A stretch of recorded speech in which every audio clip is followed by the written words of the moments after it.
에브라임 산지에 살고 있던 레위인의 이야기가 계속되고 있습니다.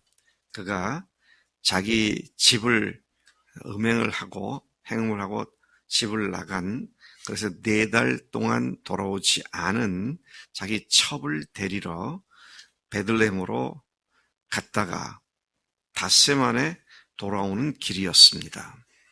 집으로 돌아오는 여정길 속에서 있었던 일이죠. 자, 그곳에서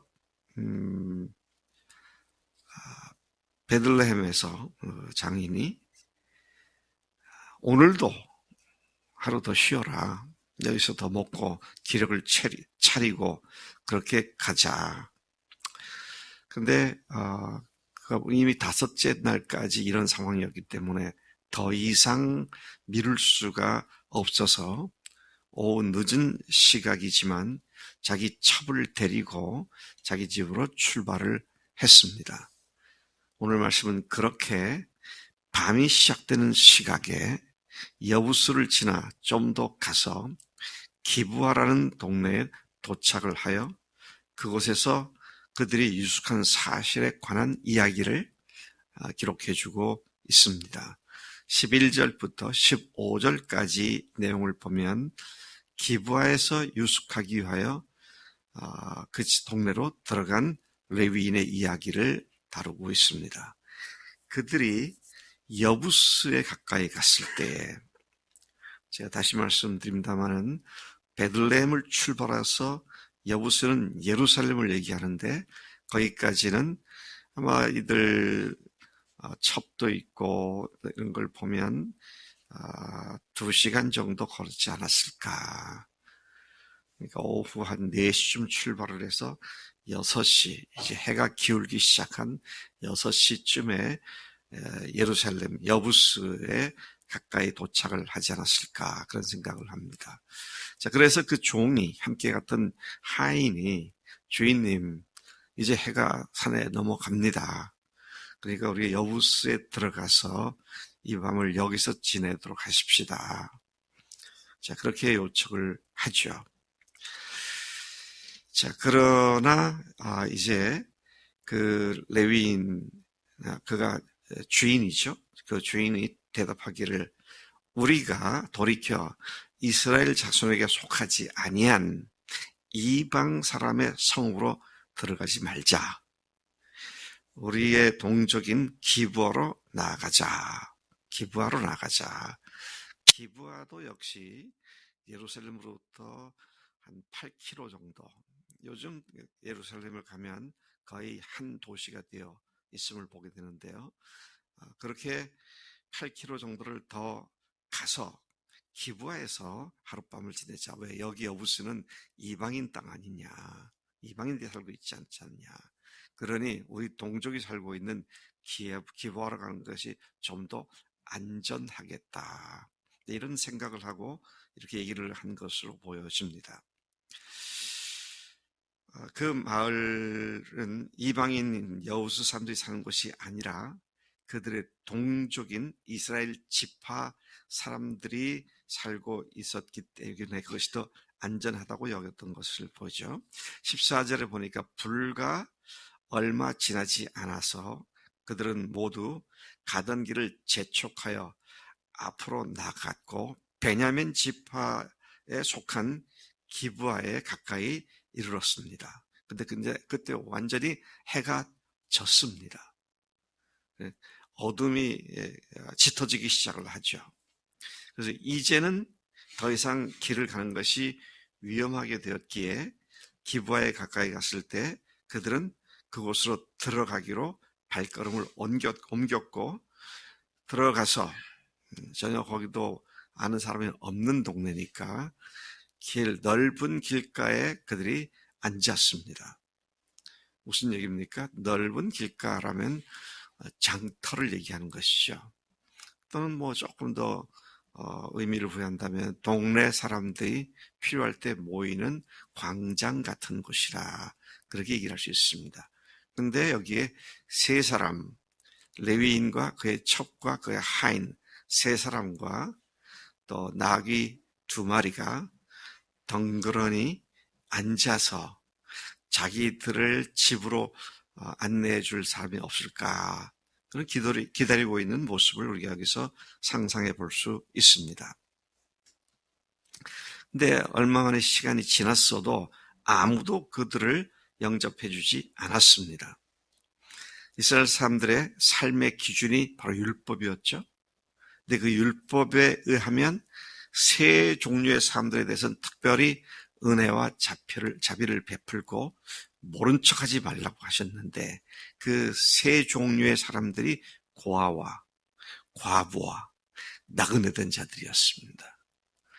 그런데 지금 기브와 이 이스라엘 사람들이 사는 동네에 세 사람이 어두운 밤에 큰 길거리에서 앉아있는 모습을 보고도 그들을 맞이해 준 사람들이 아무도 없었다. 좀 삭막한 느낌을 갖게 하는 그런 장면인 것입니다. 또 그곳에는 하나님의 말씀이 그들의 삶의 기준이라 그랬는데 그 하나님의 말씀인 율법이 전혀 그들의 삶에 작동하지 않고 있었음을 보게 됩니다. 참 이게 문제입니다. 믿는다고 하고요.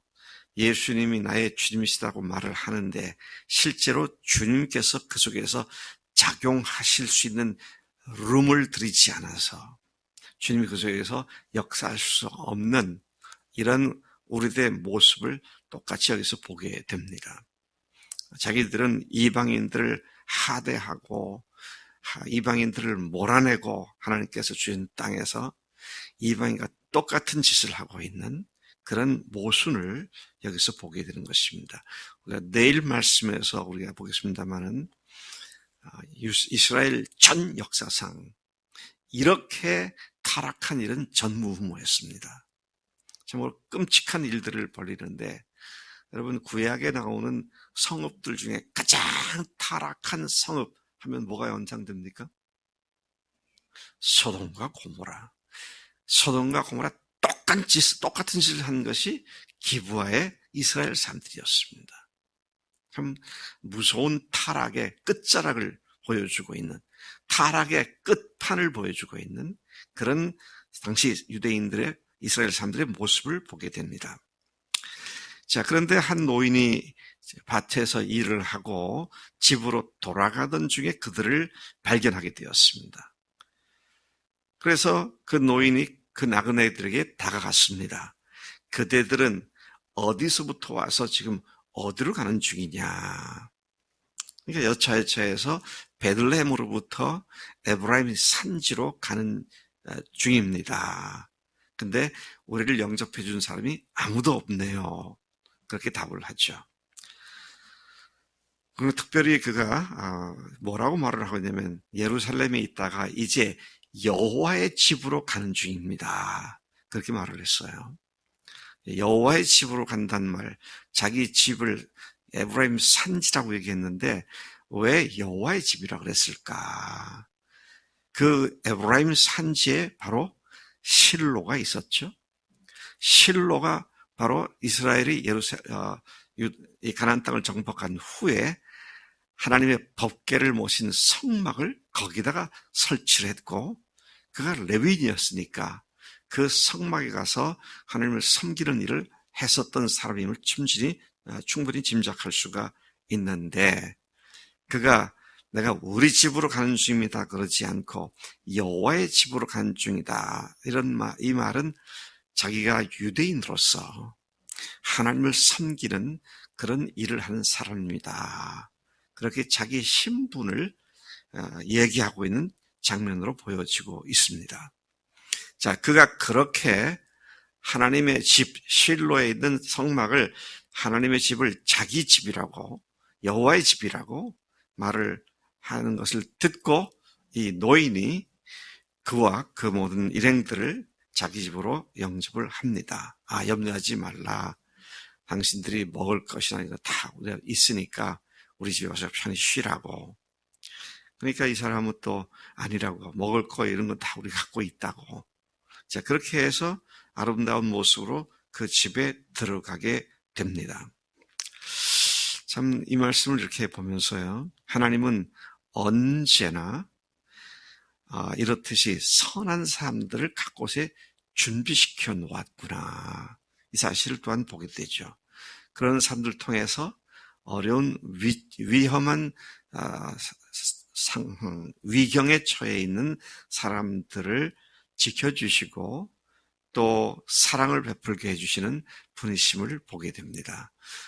우리가 내일 말씀에 보면 이 동네에 이런 사람이 있을 것 같지 않은 그런 동네였는데, 물론 이 레위인은 전혀 그 동네가 그렇게 악한 타락의 끝판왕이 되어 있는 성인 줄 알지 못하고 들어갔지만, 그러나 실제는 그랬고, 근데 그들 중에 자기들을 영접하는 노인이 있는 것을 보면 참 하나님께서는 각 곳에 하나님의 사람들을 배치시켜 놓으시고 필요한 사람들 돕고 섬기게 해주시는구나.